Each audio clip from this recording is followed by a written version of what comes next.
CA Inter Chapter 2 Incorporation of Company and Matters Incidental thereto. Question number 1. XY Limited has its registered office at Mumbai in the state of Maharashtra. For the better administrative convenience, the company wants to shift its registered office from Mumbai to Pune within the state of Maharashtra, but from Mumbai ROC to Pune ROC. What formalities the company has to comply with under the provisions of the Company Act 2013 for shifting its registered office as stated above? Explain. Answer for this question.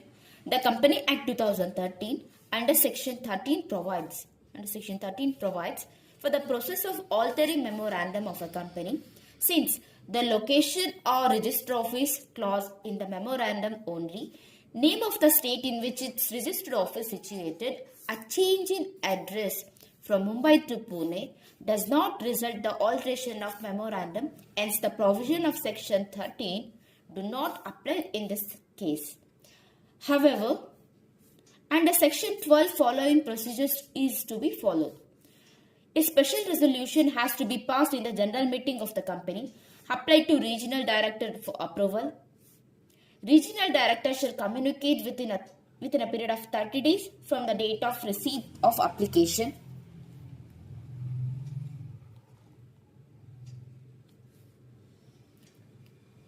The company shall file the confirmation with the registrar within a period of 60 days of the date of confirmation. ROC shall register the same and certify the registration within a period of 30 days from the date of filing such confirmation. Form number NGT 14 shall be filed to ROC within period of 30 days passing special resolution. Also, within 30 days of the change of its register office, a notice to the registrar should be given of the new location of office in the form of INC 22. Question number 2. Yadav Dairy Products Private Limited has registered its article aligned with a memorandum at the time of registration of the company in December 2014. Now, director of the company are of the view that the provisions of article regarding forfeiture of shares should not be changed except by resolution of 90% majority. While as per section 14 of the Company Act 2013, article may be changed by passing special resolution only. One of the directors said that they cannot make provisions against the Company Act. You are required to advise the company on this matter. Answer for the second question. As per section 5 of the Company Act 2013, the article may contain provisions for entrenchment to the effect that specified provisions of the article may be altered only if more restrictive conditions than a special resolution are met. The provision for entrenchment shall only be made either on formation of a company or by amendment in the article agreed to by all the members of the company in case of private company, and a special resolution in case of public company. In case of private company, members of the company, article agreed to all by members, and in case of a public company, they have to pass the special resolution. Where the article contains provisions for entrenchment, whether made of formation or by amendment, the company shall give notice to registrar for such provisions in prescribed manner. In the present case, Yadav Dairy Products Private Limited in a private company and wants to protect provisions of articles regarding forfeiture of shares. It means it wants to make entrenchment of article which is allowed, but the company will have to pass a resolution taking permission of all the members, and it should also give notice to ROC regarding entrenchment of articles. Question number 3. Manglu and Friends got registered a company in the name of Taxman Advisory Private Limited. Taxman is a registered trademark. After 5 years, when the owner of trademark came to know about the same, It filed an application with relevant authority. Can the company be compelled to change its name by the owner of trademark? Can the owner of registered trademark request the company and then company changes its name of it as its direction? Answer for this question is, according to the section 16 of the Company Act 2013, if company is registered by name, which in the opinion of central government is identical with the name by which a company had been previously registered, it may direct the company to change its name. Then the company shall passing ordinary resolution change its name within 3 months. Is identical with a registered trademark and owner of that trademark applied to central government within 3 years of incorporation of registration of the company, it may direct the company to change its name.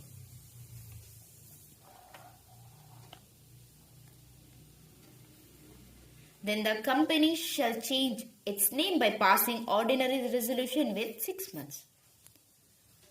Company shall give notice to ROC along with the order of central government within 15 days of change. In case of default, company and defaulting officer are punishable.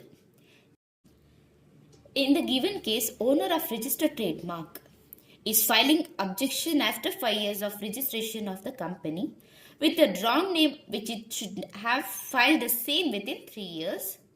Therefore, the company cannot be compelled to change its name. As per section 13, company can any time change its name by passing SR and taking approval of CG. Therefore, if owner of registered trademark requests the company for change its name and the company accept the same, then it can change its name voluntarily by following the provision of section 13. Question number 4. Mr. Abhi is a chartered accountant and MBA by profession.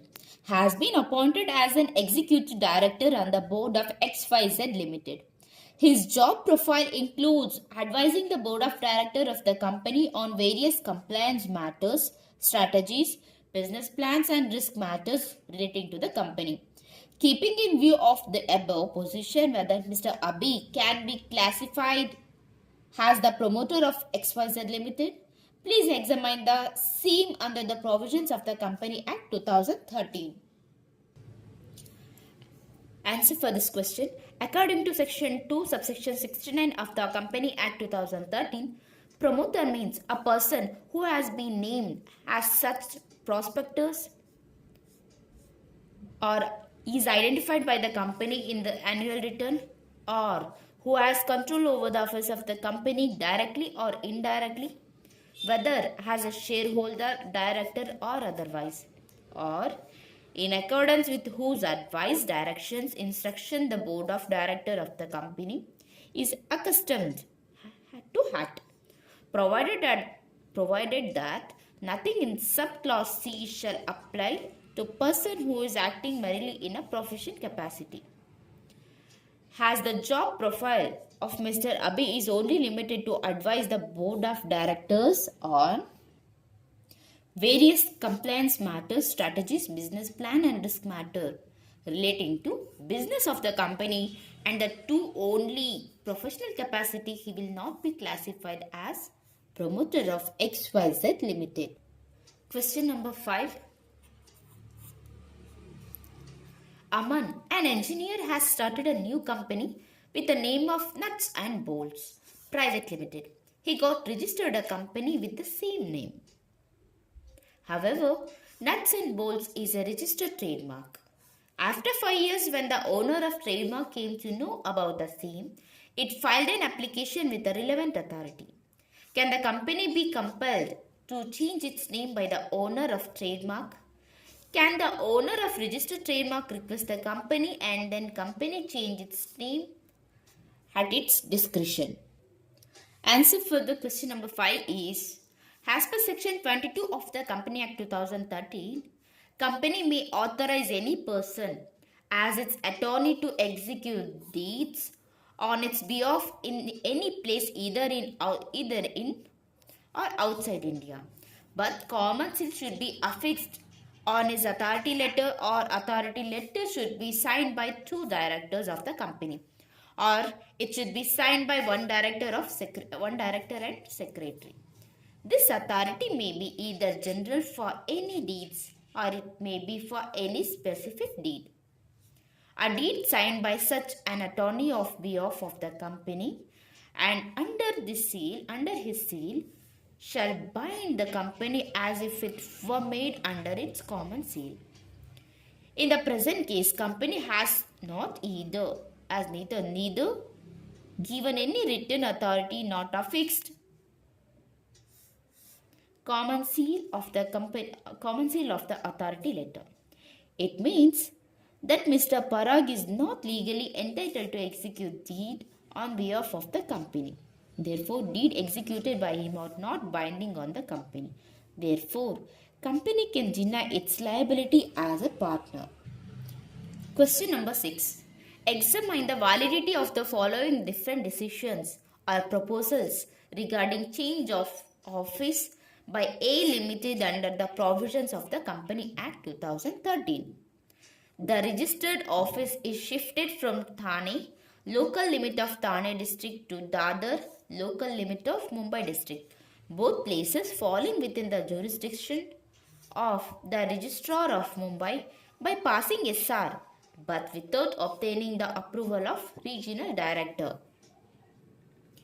Regarding the validity of proposal, answer for this question. Regarding the validity of proposal, change of registered office by A Limited in the light of Section 12 of the Company Act 2013. In the first case, the registered office is shifted from Thane to Dadar, one district to another district, falling under jurisdiction of same ROC, Registrar of Mumbai.